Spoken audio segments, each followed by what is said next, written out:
hello, thank you for having us. We've honed our questions slightly, as you can see. What we're asking about is how do students living in London for the first time engage with the city? And we wanted to look at what role does LSE play in shaping this engagement, so that we could sort of hone our recommendations towards what LSE can do in that relationship with the city. So a little bit about our approach to the project.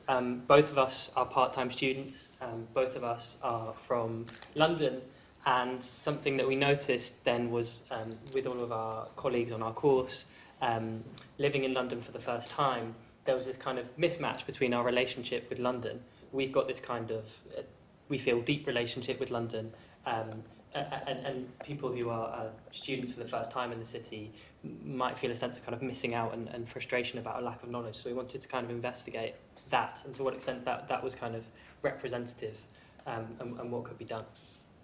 So this is the sort of thing which sort of confirmed for us that we were on the right track. This is from the Why LSE page on the LSE website, and for prospective students. And as you can see, it emphasises this idea that coming to LSE, part of the student experience is going to be being part of London and part of the real world. So that's the kind of thing that kind of was like, yeah, we think we're on the right track here. In our literature review, we came across an article by Butler and Robson, which talked about there being this phenomenon which they call the Brixton of the mind, where incoming middle classes will move to Brixton with a certain idea of what Brixton is, what it means, what it's like, and they'll retain that perception. That Brixton of the mind will continue to exist even while they are living in Brixton. And that, for us, pointed the way towards quite a useful framework about thinking about how students come to LSE with certain ideas of London, and even while they are experiencing the geographical real London, they'll retain this sort of London of the mind, and the two ways of experiencing the city will develop dialectically, as Butler and Robson talk about it. And the idea that those two things can coexist, I think, for us was very central. We started by interviewing residents at the High Holborn accommodation block. We figured that seeing as our research was about how students experience London more widely, it made sense to start with the one which was closest to LSE, furthest in. Over the course of those interviews, we realised that generally, students were not facing very many financial barriers, or it seemed like their experience of London was not shaped by financial barriers in a way that we suspected many's experience would be.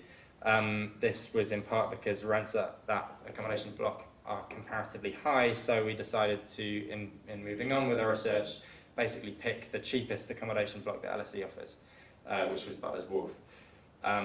We did this loosely along the lines of what Mario Small calls sequential interviewing, where you treat qualitative research as a multiple case study, whereby you pick the next case depending on how it will flesh out the question at hand. So onto our findings. So what we found was that primarily students are picking LSE because of its academic reputation, and that engaging with London is a kind of a secondary consideration, but it's still one of the two main ones. All 6 of our respondents had positive views about London, and had kind of found their time in the city fulfilling. We were interviewing them in April and May, so near the end of their time, if they were master's students. And of course there were some difficulties, some surprises for them. So talked about culture shock, they talked about navigating the city, particularly those who were coming from America, talked about having to walk everywhere, they found that surprising.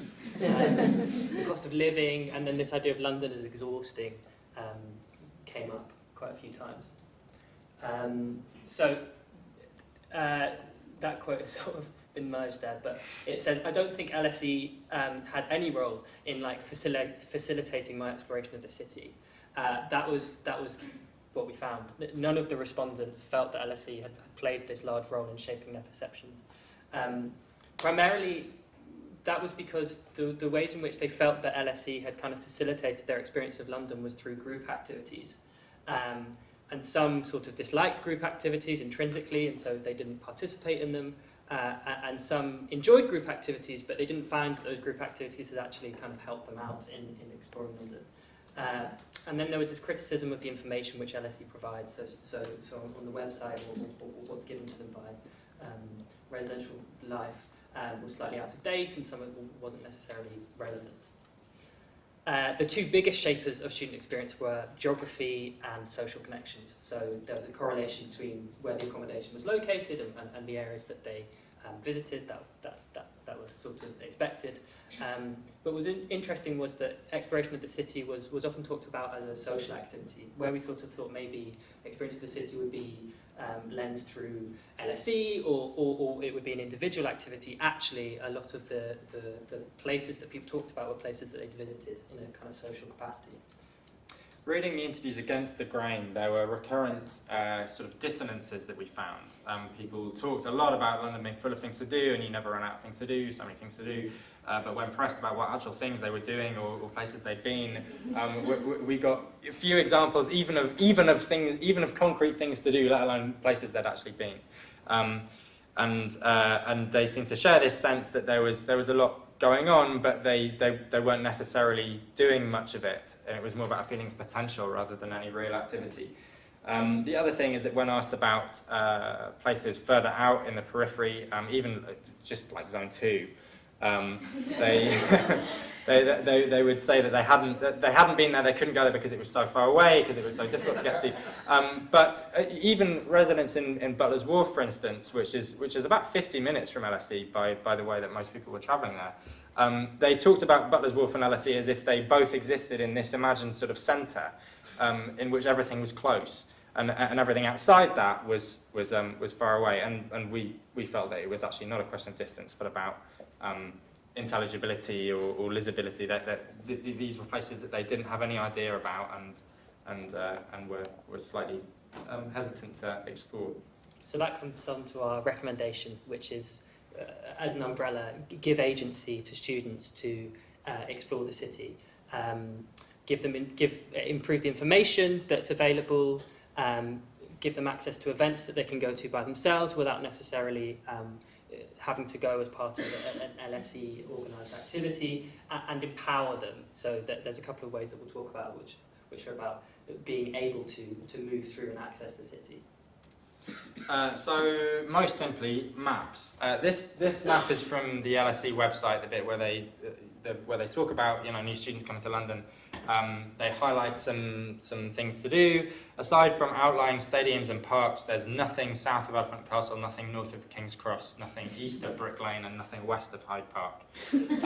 This is really, really limiting. As anyone who knows London will know, the nature of the city is such that periphery is where most people live, where most things to do are, because people say in the local, okay, I'm going to speed up. So this map should be extended further out. It should also be sensitive to cost. Bear in mind that financial barriers are such a determinant for how people experience London.